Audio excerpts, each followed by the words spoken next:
सावन माह में शिव महापुराण की यह कथा ज़रूर सुनें। पूर्व की बात है कि रातों के नगर में एक ब्राह्मण रहता था, जो ज्ञान में अत्यंत दुर्बल, दरिद्र, रस बेचने वाला तथा वैदिक धर्म से विमुख था। वह स्नान संध्या आदि कर्मों से भ्रष्ट हो गया था और वेश्यावृत्ति में तत्पर रहता था। उसका नाम देवराज था। वह अपने ऊपर विश्वास करने वाले लोगों को ठगा करता था।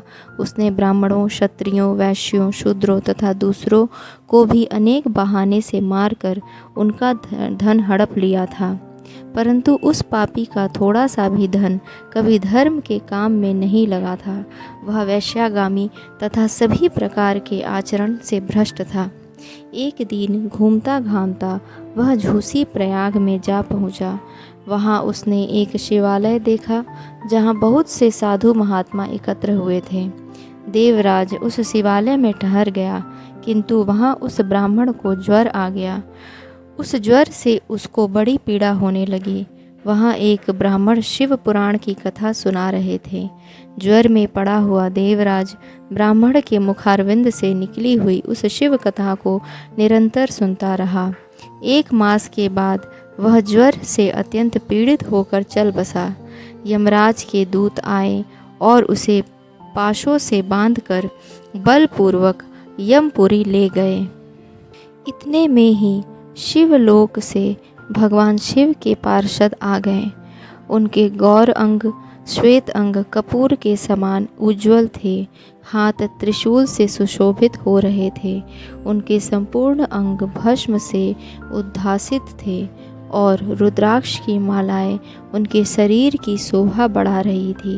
वे सब के सब क्रोधपूर्वक यमपुरी में गए और यमराज के दूतों को मार पीट कर बारंबार धमका कर उन्हें देवराज को उनके चंगुल से छुड़ा लिया और अत्यंत अद्भुत विमान पर बिठाकर जब वे शिवदूत कैलाश जाने को उद्यत हुए, उस समय यमपुरी में बड़ा कोलाहल मच गया। उस कोलाहल को सुनकर धर्मराज अपने भवन से बाहर आए।